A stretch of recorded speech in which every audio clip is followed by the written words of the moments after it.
Monster Hunter is a hunting simulation game centered around preparation, tracking, hunting, collecting monsters' remains, and crafting weapons and armor from them. This is mixed with an extensive amount of preparation for the hunt, which usually involves gathering materials, crafting essential items, choosing the right weapons and armor, making sure that you are ready to face whatever creature awaits. Lately, however, there's been a growing sentiment among fans that Monster Hunter has strayed from its traditional roots. Many feel it has become more focused on fast-paced, action-centric gameplay, prioritizing how quickly you can defeat a monster or which build yields the highest DPS, short for damage per second if you don't know. Monster Hunter Rise and its Sunbreak expansion really pushed this concept, offering a streamlined, no-nonsense experience aimed at getting you into the thick of the action. Which, to be fair, makes sense, considering it was designed for a handheld console like the Nintendo Switch, where players often want quick, efficient sessions, especially with the limited battery life. This shift highlights the modern-day Monster Hunter experience as undeniably more dynamic and more focused on streamlined action than the previous versions. As players, myself included, and perhaps you as well, we sense that this beloved game is moving rapidly in this direction. Monster Hunter now leans heavily towards the action-packed side, and as players, we're gradually adapting to this shift. Which brings me to the topic that I actually wanted to discuss. Now, let me ask you this. Have you ever considered doing something other than hunting in Monster Hunter? Like, I don't know, capturing endemic live, setting up a barbecue spit to cook some raw meat while out in the field, or maybe, just for fun, riding one of the smaller herbivores. Did you know you could do that? And what about fishing? Yes, fishing. It's been a feature in every single game, yet most players probably haven't thought of doing it on their own. I'ma tell you something. It's one of the most relaxing things you can do in the game. It allows you to break away from the high-stakes combat, to walk around and simply enjoy the nature that surrounds you. For me personally, fishing hit a sweet spot. You're not really doing anything, but you're still doing something. It's this calm, repetitive activity that pulls you away from the chaos and lets you just breathe. I could say it's like real-life fishing, but Monster Hunter used to let you reel in a plesioth, a wyvern, piston wyvern, straight out of the water. Now this monster is notorious for its strange hitboxes, which even the developers referenced in Monster Hunter Stories 2 by giving it a move called Hyperspace Tackle. And mind you, this thing is huge. No, you don't understand how big this monster is. Imagine something larger than Safi Jiva. Actually, you don't have to imagine. Here's a size comparison for you. See?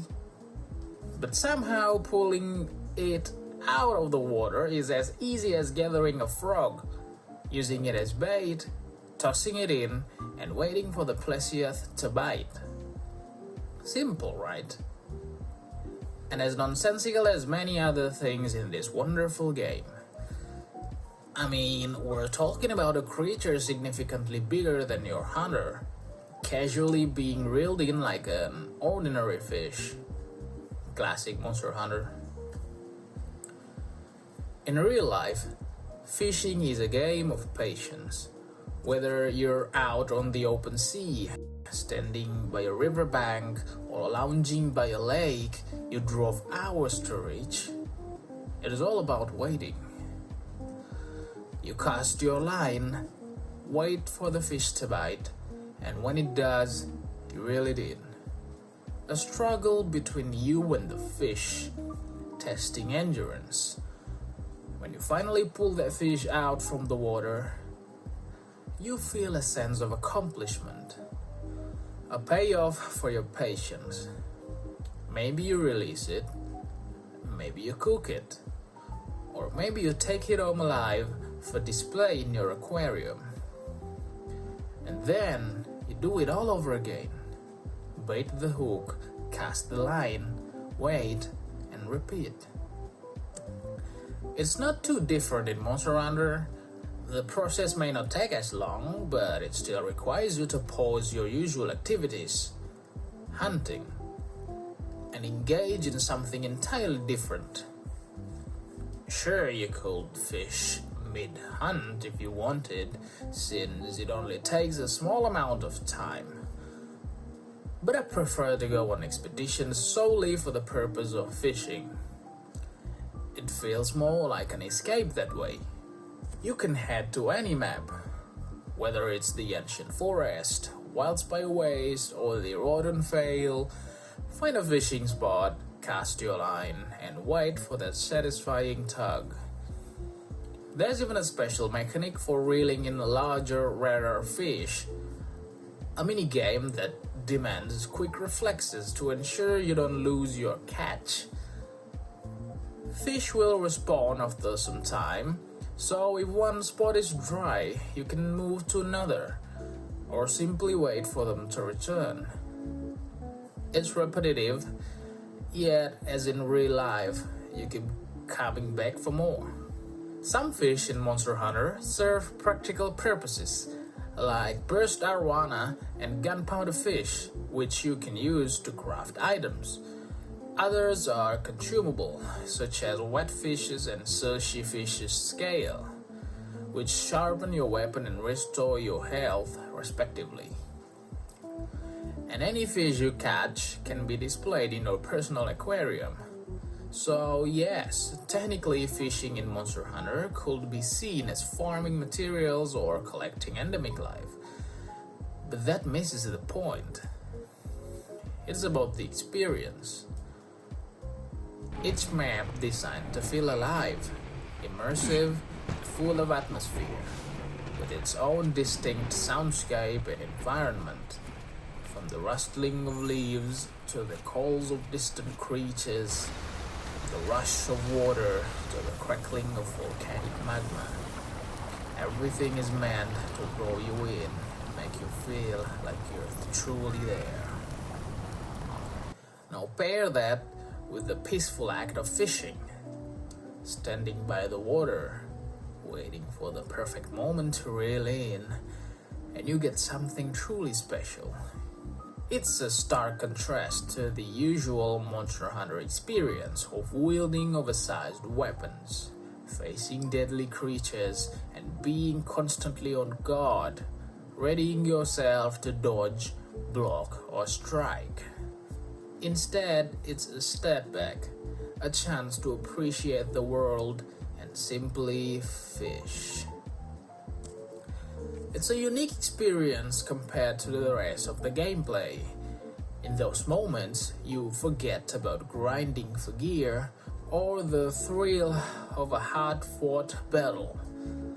Instead, it's just you, the water, and the anticipation of what might tug at your line next. It's oddly comforting. As I look forward to Monster Hunter Wilds, I can't help but wonder how they'll evolve this fishing mechanic. Will they introduce new species? Maybe expand the minigame to require more skill? Could the environmental factors like weather or time of day affect your catch? The possibilities are endless, and it's just fishing. But that's what excites me. It is this small slice of calm in a world that's often chaotic. And let's be honest, this minigame might seem trivial compared to hunting down gigantic monsters.